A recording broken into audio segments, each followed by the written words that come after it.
Olá, tudo bem? Eu sou Maria Clara Leite e este é o Análise Direta, o programa de entrevistas do canal Hit Notícias, sempre trazendo grandes especialistas com informações valiosas para o nosso dia a dia. E hoje vamos falar sobre reforma tributária com o advogado tributarista Alisson Fernandes. Como é que será que essa reforma vai impactar a nossa vida, hein? Acompanhe agora no Análise Direta.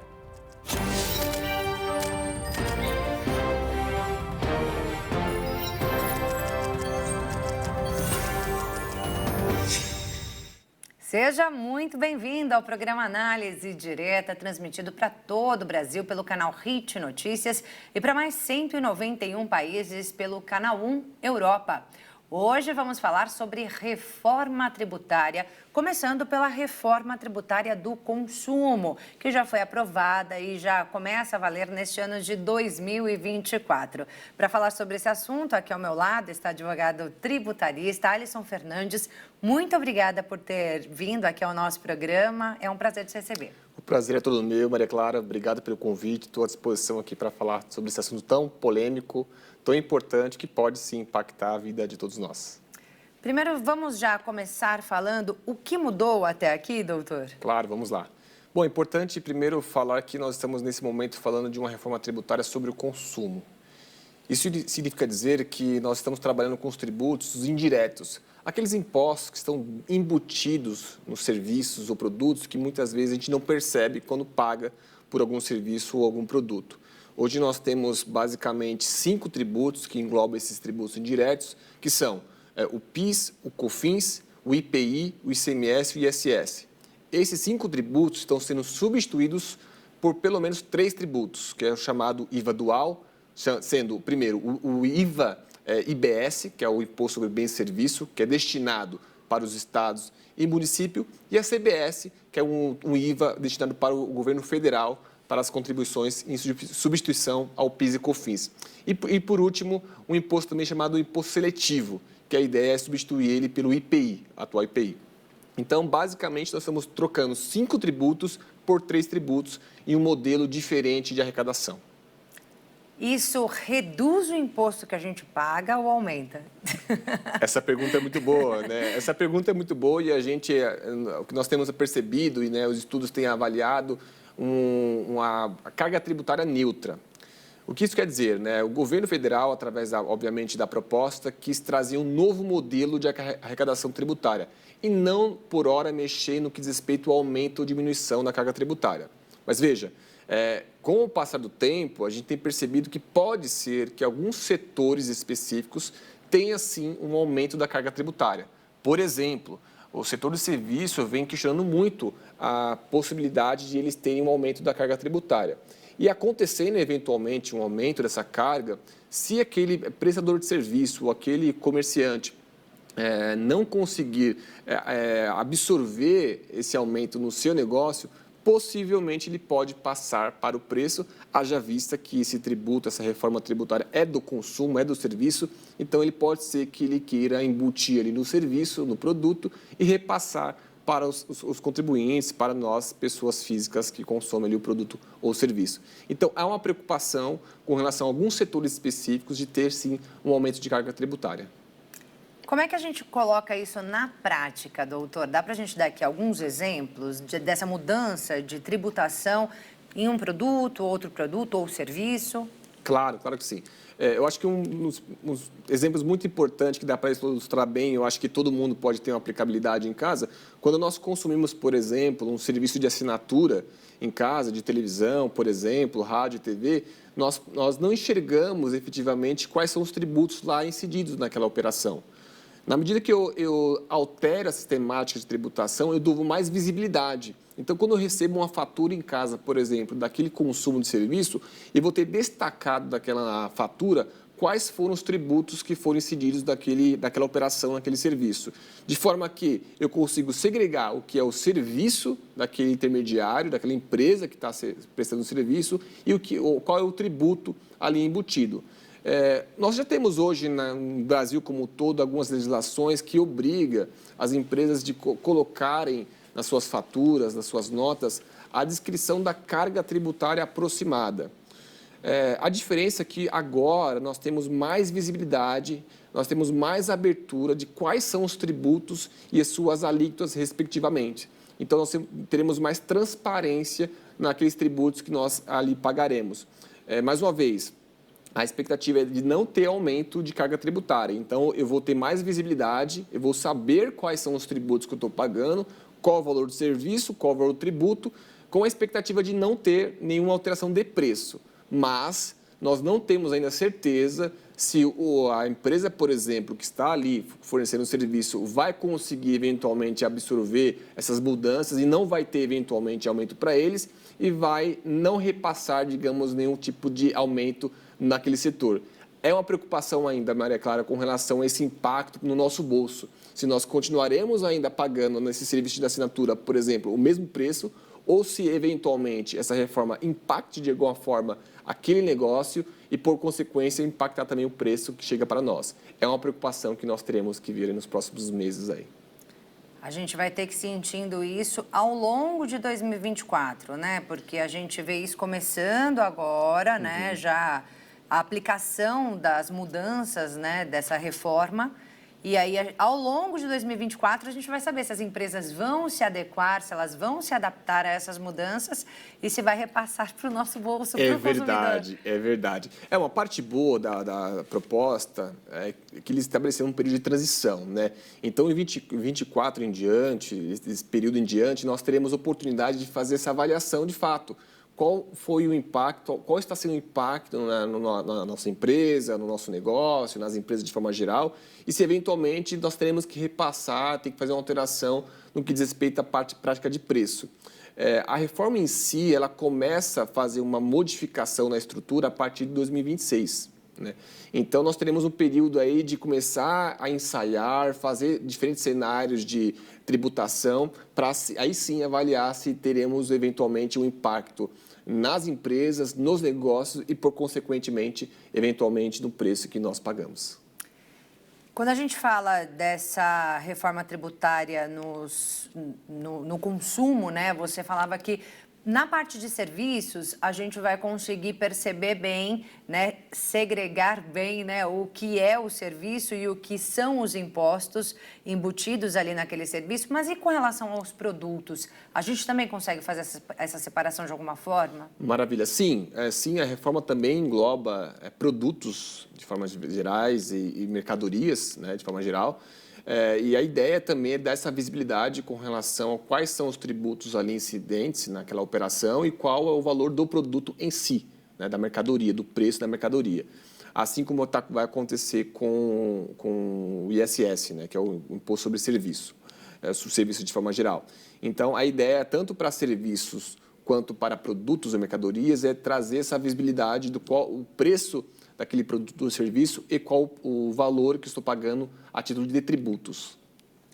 E aí a gente vai ter aquele impostômetro que a gente tem aqui no centro de São Paulo, subindo, girando mais para cima ou mais para baixo? Maria Clara, como eu disse, né, nossa expectativa e nosso desejo até com quem nós que trabalhamos diariamente com empresas e assessoramos e nos damos recomendações com relação à tributação de forma geral, o nosso desejo é que aquele impostômetro diminua, né? Porque isso significa dizer que a gente está pagando menos imposto.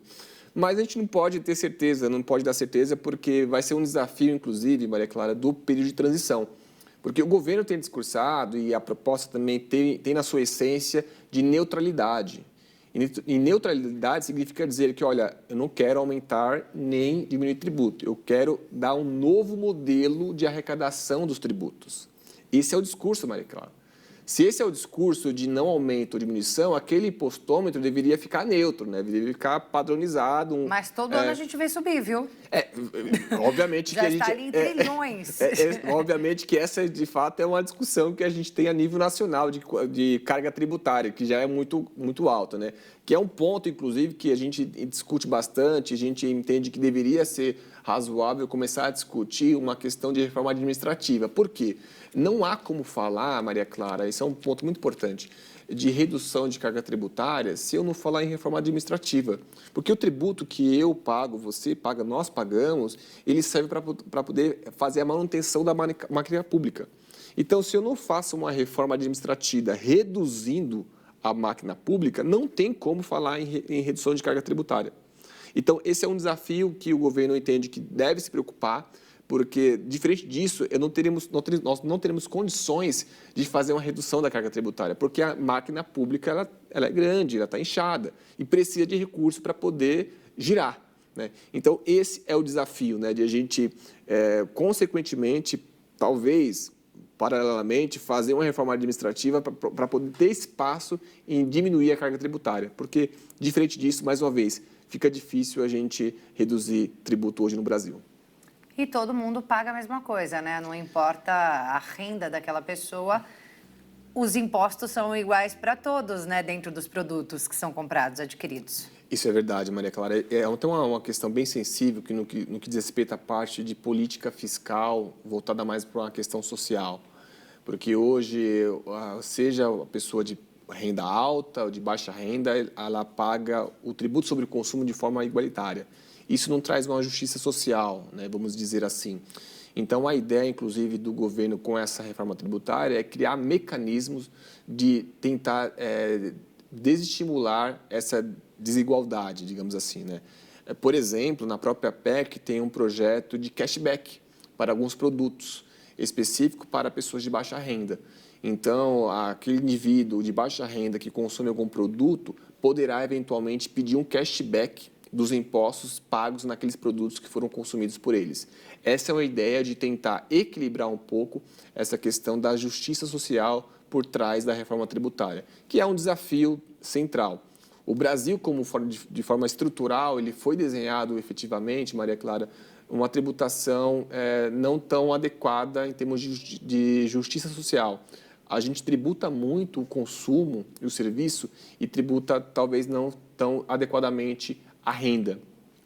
Então, esse deslocamento da tributação do consumo do serviço para a renda é necessário, é o que os países de primeiro mundo, né, OCDE, países ricos, têm trabalhado, já trabalham na verdade, e é um modelo que o Brasil tem tentado importar para poder trazer uma justiça mais social para essa questão da tributação, porque, de fato, isso impacta no bolso daqueles que têm menos poder aquisitivo.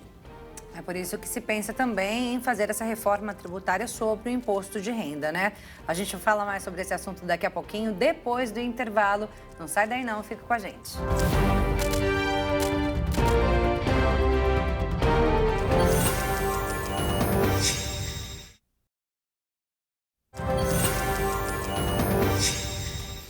Já estamos de volta com o programa Análise Direta, hoje falando sobre reforma tributária com o advogado tributarista Alisson Fernandes. A gente conversava aqui nos bastidores, né, Alisson, sobre justamente os impostos. A gente conhece o impostômetro ali no centro de São Paulo, que não para de gerar para cima, já está em trilhões ali nesse momento, né?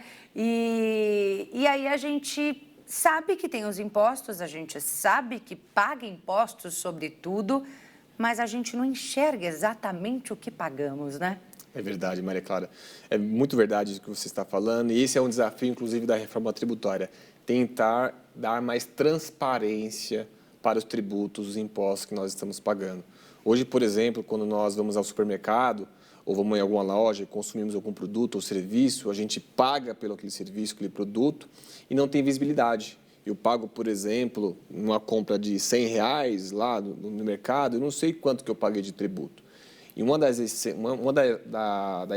essências, né, da reforma tributária é tentar, de alguma forma, dar visibilidade ao quanto de tributo está sendo pago naquele consumo, naquele produto, naquela mercadoria.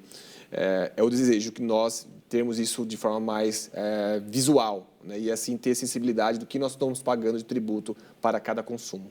Por mais que a gente tenha ali nas notas, né, o valor, né, ou a porcentagem de tributo, muitas vezes a gente não enxerga, né? Exatamente. Eu falei há pouco no outro bloco que no Brasil nós já temos algumas legislações que obrigam alguns estabelecimentos a demonstrar qual que é mais ou menos a carga tributária para aquele produto, para aquele serviço. Mas veja, um cálculo estimado de acordo com aquele setor. Com a reforma tributária, a ideia de dar mais detalhamento, né, de quais são os tributos e quais são as alíquotas que serão praticadas. Embora nós estamos ainda em um período de avaliação quais serão as alíquotas que serão praticadas nesse novo modelo, isso pode, inclusive, sendo alterado durante todo o período de transição, porque nós teremos aí no futuro, estamos tendo um período de transição longo, né, e vai até 2032, né, esse período, então podemos ter uma readequação das alíquotas, mas hoje nós não temos ainda essa visibilidade de qual será a alíquota. Mas voltando à questão da transparência, sim, a ideia é a gente comprar um produto, pagar pelo serviço e na própria fatura, na própria nota fiscal, ter quais são os tributos que nós estamos pagando e qual é a alíquota, né, daquele tributo. A gente consegue dar alguns exemplos, como a gente ainda não sabe, né, sobre as novas alíquotas, a gente consegue dar alguns exemplos sobre as alíquotas cobradas antes da reforma? Claro que sim. Lembrando só quais são os tributos que nós vamos substituir, que nós estamos substituindo aqui para um novo sistema, né? Hoje nós temos os principais tributos, que é o PIS e COFINS, que juntos eles perfazem mais ou menos uma alíquota de 9,25%, e temos o ICMS, que é o Imposto sobre Mercadorias e Bens e alguns serviços de média 18%, e temos o ISS, que a média é 5%. Então, esses três tributos são os principais que incidem nos produtos ou nos serviços. Com o novo modelo, a ideia é unificar todos esses tributos e ter uma alíquota só, que pode ser 20%, a 25% ou 30%. Né? E isso pode, inclusive, sendo reavaliado durante o período de transição, lembrando que a ideia da reforma tributária não é aumentar e nem reduzir tributo em termos de arrecadação. Então, se o governo hoje arrecada, por exemplo, 1 milhão por mês, a ideia da reforma é continuar arrecadando 1 milhão, só que, eventualmente, dentro de serviço e dentro de mercadoria, pode ter uma modificação ali de quem está pagando mais e menos, mas de forma que a arrecadação para o governo seja a mesma, né? Esses novos tributos que vão substituir esses que eu falei há pouco, eles vão ter uma alíquota concentrada, né? Por isso que a ideia da simplificação. Eu vou deixar de ter 5 tributos com alíquota diferenciada e vou ter apenas 1 ou 2, a depender do tributo que a gente está discutindo, né? Para poder unificar tudo isso, colocar em um DARF só, 1 ou 2 DARFs e fazer a arrecadação para o governo. Então, a gente ainda tem essa dificuldade, talvez, de fazer um comparativo entre a alíquota anterior, que foram essas que eu mencionei, com a alíquota nova, porque nós ainda estamos estudando quais serão essas alíquotas para cada setor, mas a ideia é de tentar centralizar todas essas alíquotas em uma só ou 2. Eu fiquei um pouquinho nervosa com a ideia. Essa é a ideia, mas pode ser que seja diferente. Quando eu falo isso, Maria Clara... É que você enfatizou ideia, sabe? A ideia... Eu falo isso, entendo sua preocupação, e de fato é uma preocupação nossa também, Maria Clara, porque quando a gente pensa em uma reforma estrutural, como está acontecendo hoje no Brasil, modifica muita coisa, né? Nós estamos falando, por exemplo, de uma mudança de um tributo para o outro. Nós estamos falando de uma reforma estrutural. Então, imagine que a gente vai passar uma régua, vai apagar tudo que nós temos hoje de entendimento de sistema tributário brasileiro e vamos praticar um novo sistema tributário, um novo desenho, um novo modelo de arrecadação que promete, na sua essência, de ser uma reforma de simplificação. Mas, no decorrer do caminho, a gente já começa a perceber que pode ser que tem alguns setores que aumente carga tributária e, por consequência, aumenta o preço que nós pagamos pelo serviço ou produto. Então, nos causa, sim, uma certa preocupação com relação a esse potencial aumento.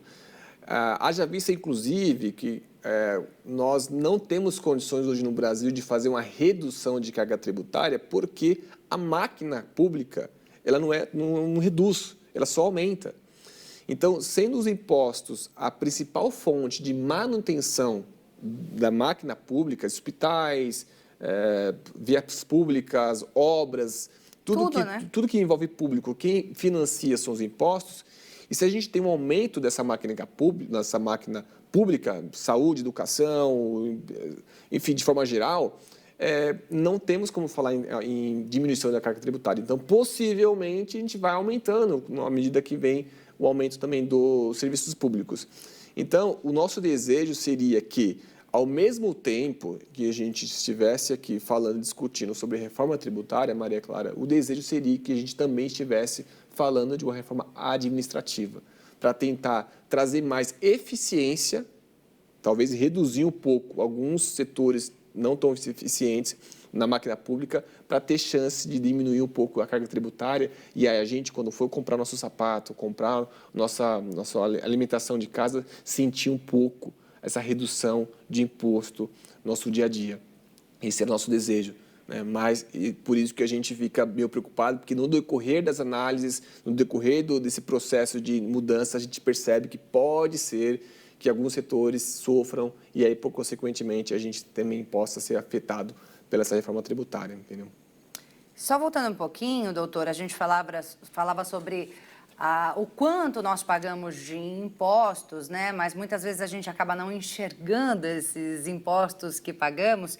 E aí você falava nos bastidores, né, sobre a gente perceber ali aquilo que é descontado no nosso holerite quando somos trabalhadores CLT, contratados pela CLT, né? Mas a gente não observa o tanto de impostos que tem sobre os produtos. E aí eu gostaria que você desse alguns exemplos. Claro. Essa pergunta é muito importante, porque, de fato, né, hoje, primeiro que o Brasil ele tem um sistema, uma arrecadação, uma carga tributária muito alta. É um dos países que mais tem a carga tributária alta e isso é um problema nosso estrutural, né? E aí, dentro da tributação, nós temos a tributação da renda e do consumo. A tributação da renda, Maria Clara, a gente tem muita visibilidade. Nós, por exemplo, que trabalhamos, aquele seletista que tem o seu trabalho, tem a sua carteira assinada, quando recebe o seu salário e vem um lerite, ele tem visibilidade do qual é o salário dele, que vai para a conta, e qual é que vai para a conta do governo. Então, eu consigo, através do olerite, saber quanto que eu estou pagando de imposto sobre a renda. Só que isso não acontece com o consumo. Então, quando eu vou no supermercado, por exemplo, e eu faço uma compra do mês, eu não sei quanto que eu estou pagando de tributo naquela compra. Então, eu poderia, por exemplo, em uma compra de R$100, saber quanto que de tributo estou pagando nesse consumo, nessa minha compra. Porque eu até poderia, de repente, avaliar o tipo de consumo. Se eu sei, para cada produto ou serviço, qual que é a carga tributária, eu posso, eventualmente, avaliar o meu consumo. E mudar. E mudar o meu consumo. Se eu sei consumir, por exemplo, joias tem uma tributação mais cara, eu vou diminuir o consumo de joias. Porque, efetivamente, sendo eventualmente mais cara a tributação, vai ser mais caro o preço. Então, quando eu dou visibilidade a isso, eu posso até direcionar melhor o comportamento de compra da população, né? Dando visibilidade. Agora, um fator importante com relação a essa questão da tributação do consumo e também da visibilidade, que eu acho que é um ponto positivo, que o Brasil está caminhando para esse sentido, é de tentar trazer uma justiça social para essa questão da tributação do consumo. Porque o consumo, por exemplo, da mesa do cidadão, de consumo de arroz, feijão, aquilo que todos nós consumimos, são produtos essenciais e todo mundo paga igual o imposto. Um dos pontos da reforma tributária é tentar dar um cashback, uma devolução do tributo que foi pago para alguns produtos específicos, especialmente esses de cesta básica. Então, por exemplo, aquela senhora, aquele senhor, aquele cidadão de baixa renda que vai no mercado e consome alguns produtos que estão listados lá na proposta como produtos que potenciais para um incentivo, né, para pessoas de baixa renda, poderão solicitar a devolução daquele tributo. Então, ele vai no supermercado, adquire aquele produto, tem na nota fiscal qual o tributo que foi pago, depois o governo vai conseguir restituir aquele imposto pago, que ele pagou daquele produto, trazendo assim uma sensação, um sentimento, e na verdade, na prática, uma justiça social mais com relação a essa tributação sobre o consumo. Como seria essa devolução? Essa devolução ela vai depender de regulamentações, inclusive pode ser que, a depender do Estado, tenha alguma diferença, né? Obviamente que a gente está falando de uma reforma estrutural do governo federal de forma ampla, e a ideia é unificar o entendimento e como será devolvido esse valor para os contribuintes e para a população de forma geral. Mas a gente percebe e a gente entende que isso vai ser regulamentado nos próximos meses, né, pelo governo, através de regras específicas, de faixa etária, talvez, ali uma questão salarial, até certo valor salarial tem uma porcentagem de devolução, até outro certo valor tem outra porcentagem. Então, a gente percebe, a gente entende, né, a expectativa é que nos próximos meses a gente tenha aí uma espécie de regulamentação desse cashback. Esse é um modelo, inclusive, Maria Clara, que já foi importado. Nós fomos os inventores, criadores desse modelo. É um modelo já muito utilizado em alguns outros países, especialmente a Europa, o qual tenta utilizar, então, a tributação como modelo também, forma de trazer uma justiça social melhor, né? E é uma sistemática que deu certo, né? Dá certo em alguns países. Então, tem tudo para dar certo também no Brasil, se implementada de forma correta, de forma adequada, de forma transparente. Mas será que, no caso, a dona de casa teria um ressarcimento ali na tua conta bancária? Ou mesmo no mesmo estabelecimento ela voltaria para gastar ali o valor que foi restituído? Ou viria numa restituição de imposto de renda? Esse vai fazer parte, de fato, da regulamentação, Maria Clara. O exemplo que você trouxe aqui da questão de imposto de renda é um exemplo que pode nos trazer um pouco de mais exemplificação, ilustração de, eventualmente, uma devolução. Hoje, quando a gente tem um imposto de renda, a gente paga mensalmente lá no Lerite, a empresa desconta da gente, né, a parte do imposto de renda. No final do ano, se eu tenho muita despesa, eu posso mencionar na minha declaração de imposto de renda e aí cai lá na minha conta, eu informo na minha declaração de imposto de renda, os meus dados. Se eu paguei imposto maior do que eu devia de acordo com as minhas despesas, o governo devolve aquele imposto pago. Da mesma forma, a gente entende que pode acontecer com o consumo. Eu vou ter um consumo em um certo período e aí eu provando a minha capacidade econômica, salário, etc., eu vou informar para o governo através do sistema. A gente imagina que vai ter algum sistema específico para isso, de forma que o governo vai ter visibilidade do seu salário, né, e também da sua avaliação econômica, e assim ter condições de devolver através da nota fiscal. A gente entende que o documento fiscal vai ser uma parte muito importante desse modelo de cashback.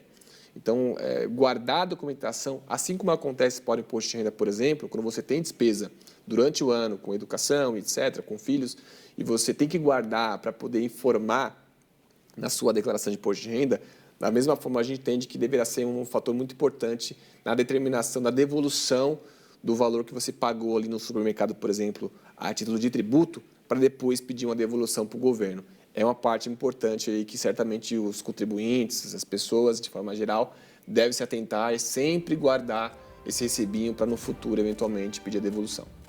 E por falar em imposto de renda, essa reforma tributária também pode afetar as regras do imposto de renda. A gente fala sobre isso daqui a pouquinho, depois do intervalo. Não sai daí não, fica com a gente.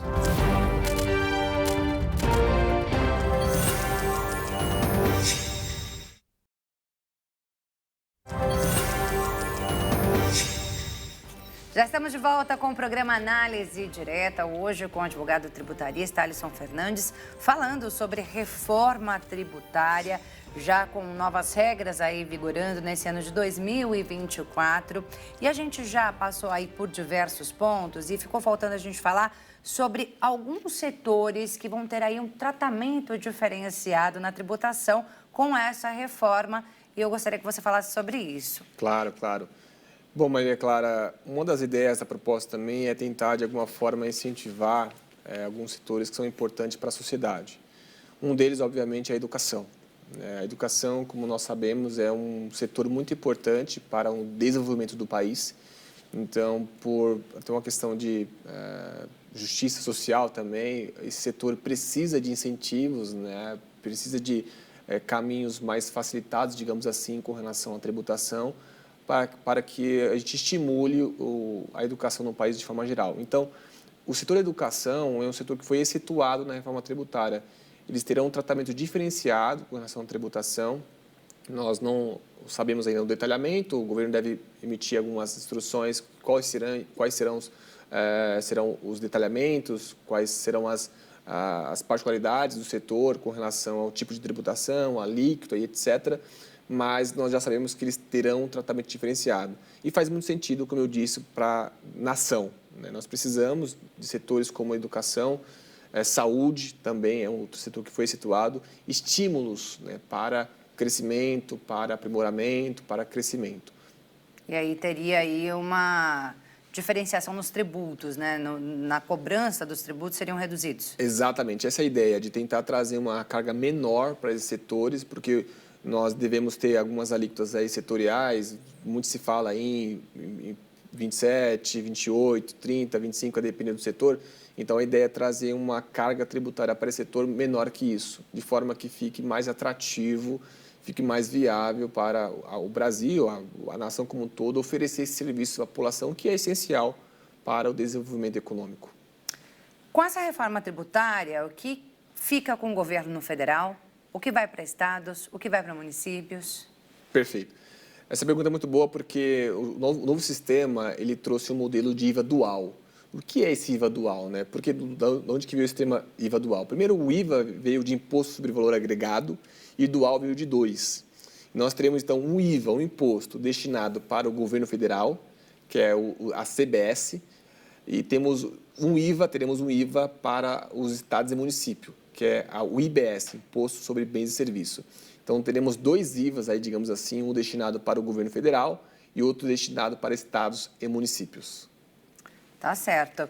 E aí a gente tem como uma possível segunda etapa dessa reforma tributária uma alteração aí nas regras do imposto de renda. E eu quero saber o que a gente pode esperar com isso. Olha, esse também é uma expectativa muito grande para nós. Só lembrando que nós já tivemos uma atualização do imposto de renda das pessoas físicas, ou seja, aquele cidadão que assalariado, que recebe o seu salário da sua empresa, houve um ajuste na tabela progressiva do imposto de renda. Então, nós tínhamos um limite para não pagar imposto de renda de até 1.900 e algumas quebrados lá, e aumentou um pouquinho para 2.112, salvo engano, aí o valor exato que aumentou. Então, já tivemos uma atualização dessa tabela progressiva no que diz respeito às pessoas físicas. É o que está valendo nesse ano, né? Que é o que está Provavelmente valendo. não vai mudar, ou será que muda esse ano? Porque às vezes vira e mexe aumenta essa tabela, né? Na verdade, assim, é uma tabela que já vem há muito tempo tentando ser modificada, foi modificada recentemente.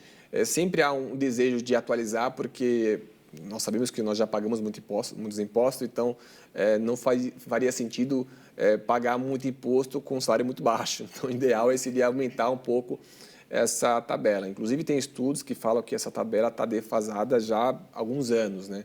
Então, ainda que houve ali um pequeno ajuste, ainda há uma defasagem com relação à atualização, se compararmos aí alguns índices aí de mercado para esse caso. Então, por hora, nós já temos uma pequena atualização nessa tabela, não temos ainda a visibilidade de uma nova atualização, desejamos, gostaríamos, mas não temos ainda essa visibilidade. Para aumentar aí um pouquinho esse limite de isenção? Aumentar um pouquinho esse limite de isenção seria ótimo, porque a gente entende, como eu disse há pouco, essa tabela, ainda com esse recente ajuste, ainda está muito defasada quando comparada, por exemplo, a outros países, né? Enfim, que também tem esse mesmo modelo de tributação. A nossa tabela ela não foi atualizada. Se a gente pega, por exemplo, a inflação, coloca a inflação do lado da atualização da tabela progressiva do imposto de renda, há uma disparidade absurda, né? Então, só pela inflação, lembrando que a inflação é aquilo que um preço médio, né, dos produtos que é medido, que muitas vezes não reflete nossa realidade, mas só comparando, por exemplo, a inflação com a atualização da reforma, atualização da tabela, já há uma disparidade, já conseguimos perceber que não houve uma atualização tão adequada e tão justa para o brasileiro. De todo modo, a gente precisa continuar esperançosos, né, para que aconteça mais atualizações e aumente um pouco essa faixa de isenção para a população de forma geral. Agora, outro ponto importante no que nós vemos assim, uma visão mais prospectiva com relação ao imposto de renda, também é uma reforma do imposto de renda para as pessoas jurídicas. Esse é um desejo do governo já, que vem sendo ensaiado, vem sendo discutido há um certo tempo, especialmente com relação à tributação dos dividendos, que são aqueles valores que as empresas distribuem para os seus acionistas, os seus sócios. Então, esse é um novo capítulo da reforma tributária de forma ampla, genérica, que vai focar na tributação sobre a renda das pessoas jurídicas, que pode afetar, obviamente, também ali o empresário que tem ali seu rendimento, seus dividendos recebidos das suas empresas.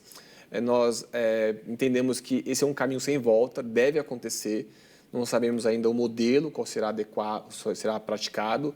O governo já ensaia algumas tributações, como eu disse há pouco, a questão da tributação dos dividendos, ou seja, diminuir um pouco, talvez, a alíquota da empresa, que paga na pessoa jurídica, e aumentar e começar a pagar, na verdade, porque hoje os empresários não pagam imposto sobre dividendo, paga dentro da empresa. Então, a ideia é talvez diminuir um pouco o valor do imposto de renda na pessoa jurídica e deixar a tributação na pessoa física, né, nos empresários, nos dividendos. Então, esse é um dos pontos da reforma do imposto de renda que a gente percebe que é um desejo do governo. Inclusive, é um desejo alinhado, inclusive, com alguns outros países do Mercosul, Europa, especificamente, já pratica esse modelo de tributação dos dividendos. O Brasil é um pouco dos países que não tributa ainda. Então, a ideia dessa mudança está em linha, assim, com alguns países já mais desenvolvidos, e a gente vê com os bons olhos, né? Se feito adequadamente, se conseguir reduzir a carga tributária dentro da pessoa jurídica e tributar na pessoa física para o empresário, a gente entende que há um equilíbrio.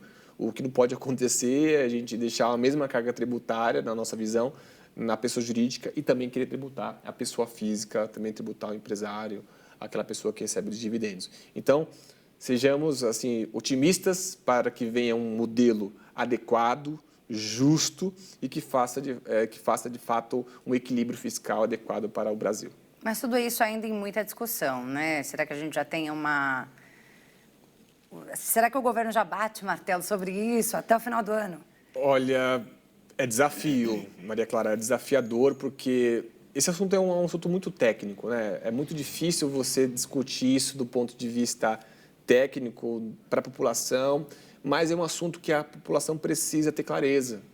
E levar esse assunto para um ambiente de congresso, levar esse assunto para um ambiente de população, Brasil, precisa de tempo para poder amadurecer, as pessoas entenderem, o Congresso entender, o Congresso ouvir os seus eleitores, né, para poder eventualmente colocar sugestão ali na proposta. Então, eu entendo que é possível, mas é desafiador, né, por conta dessas dificuldades técnicas, porque sendo um assunto muito técnico, para poder transferir esse conhecimento, transferir essa parte tão técnica para a população, para o Congresso, que é um ambiente difícil de diálogo, até porque todos nós sabemos aqui que entre opositores e apoiadores sempre tem divergência, sempre tem dificuldade com relação a chegar a um consenso. Então, eu penso que, apesar de ser possível, vai ser um desafio para esse ano a gente ter efetivamente. O desejo do governo é que de fato passe. Aí, inclusive, é um desdobramento da reforma tributária macro. Eu falei no começo que nós estamos falando de uma reforma tributária inicialmente do consumo, mas já no começo, já no início, no discurso da reforma tributária, é falado da reforma tributária do consumo, como uma primeira fase, e uma segunda fase, a reforma tributária da renda. Então, não será uma surpresa recebermos alguma coisa nesse ano. Mas, obviamente, repito, é um desafio pela questão técnica que envolve esse tema. Doutor, sobre o que a gente já tem até aqui, né, tudo definido, que é a reforma tributária do consumo, eu queria que você trouxesse a sua opinião. Para você, quais são os pontos positivos e negativos? Bom, essa pergunta é muito boa, Maria Clara, porque a gente que trabalha nesse mundo fiscal, tributário já há alguns anos, e a gente, obviamente, fica otimista quando ouve falar e quando vê no desenho estrutural da reforma um discurso de simplificação, porque a gente gasta muito tempo hoje fazendo cálculo de tributo. Então, se a ideia da reforma tributária é trazer uma simplificação, isso soa muito bom para os nossos ouvidos, né? Olha, eu vou, de repente, reduzir o tempo que eu gasto na apuração dos tributos para os meus clientes. Significa dizer que o tempo que eu gasto hoje com a apuração, com a parte burocrática, eu posso investir em outras frentes, como tecnologia, como investimento em produção, em pessoas, por exemplo. Então, o discurso de simplificação e a ideia de simplificação nos traz uma sensação de positividade, de algo positivo para as empresas, para a nação, para o Brasil, para a economia. Do outro lado, há um desafio também no que diz respeito à parte de transição. Então, nós falamos aqui de uma parte possivelmente boa no que diz respeito ao novo sistema de simplificação. Ao mesmo tempo, a gente vai ter um pedágio aí, né? Nós teremos um período de transição que nós teremos 2 sistemas trabalhando ao mesmo tempo. Então, é como se antes de eu chegasse no mundo ideal, eu passasse por um caminho, talvez assim, muito difícil, porque eu terei 2 sistemas ao mesmo tempo trabalhando. Imagina só para uma empresa, por exemplo, adequar o seu sistema, a sua operação, a sua nota fiscal, um mercadinho lá que vende a mercadoria, que vende produto no bairro, preparar ali 2 modelos de pagar o tributo. Então, esse caminho, esse período de transição pode ser desafiador, especialmente para os pequenos empresários, né? Porque geralmente a margem é muito apertada, qualquer custo ali adicional pode, de fato, inviabilizar aquele pequeno negócio. Então, a gente fica um pouco preocupado com relação a essa questão de transição. E, obviamente, como eu falei no início, há uma preocupação também com relação, eventualmente, algum aumento de carga tributária setorial. Então, como nós não temos ainda muita visibilidade, e esse é um ponto que eu acho que poderia a reforma tributária, ainda que não apresente 100% os efeitos, as alíquotas setoriais, poderia de alguma forma trazer alguns estudos mais detalhados de quais serão os impactos em alguns negócios. Isso nos dá uma preocupação de eventualmente ter um aumento de carga tributária. Então, essa é uma preocupação por falta talvez de alguma visibilidade setorial, alguma visibilidade mais macro na economia, se eventualmente nós não teremos aí uma reforma que pode aumentar a carga tributária. Bom, de forma sumarizada, de um lado nós temos uma possível simplificação, uma possível diminuição assim, do modelo de negócio que pode ajudar a gente a ganhar tempo, produtividade. Por outro lado, tem esses fatores que podem nos trazer um pouco de preocupação, pelo menos a curto e médio prazo. É isso, vamos esperar então as cenas dos próximos capítulos, né, doutor? A gente já está chegando ao fim aqui do nosso programa, Análise Direta. Vou pedir para você deixar suas considerações finais. Bom, primeiramente, obrigado pelo convite, Maria Clara. Foi um prazer falar sobre esse tema, que é, de fato, muito técnico, difícil, talvez, de tentar exemplificar e trazer exemplos para a população, mas a mensagem é de otimista. É uma mensagem de esperança, de que a gente consiga evoluir em termos tributários, em termos de modelo de arrecadação, para que assim, a gente consiga chegar a um patamar diferente em termos de nação, país, e trazer mais simplificação, trazer mais eficiência para a nossa nação e conseguir, de alguma forma, transferir isso nos preços menores para os contribuintes. Essa é a mensagem que eu fico aqui de esperança para um modelo melhor que nós temos. Tá certo. Obrigada, doutor. Prazer te conhecer. Obrigada por essa aula que trouxe aqui pra gente. E você, se quiser rever esse programa, acesse o nosso canal no YouTube, o HIT Jornalismo no YouTube. Você consegue acompanhar essa edição do Análise Direta. Nós ficamos por aqui, eu agradeço muito pela sua companhia e até a próxima.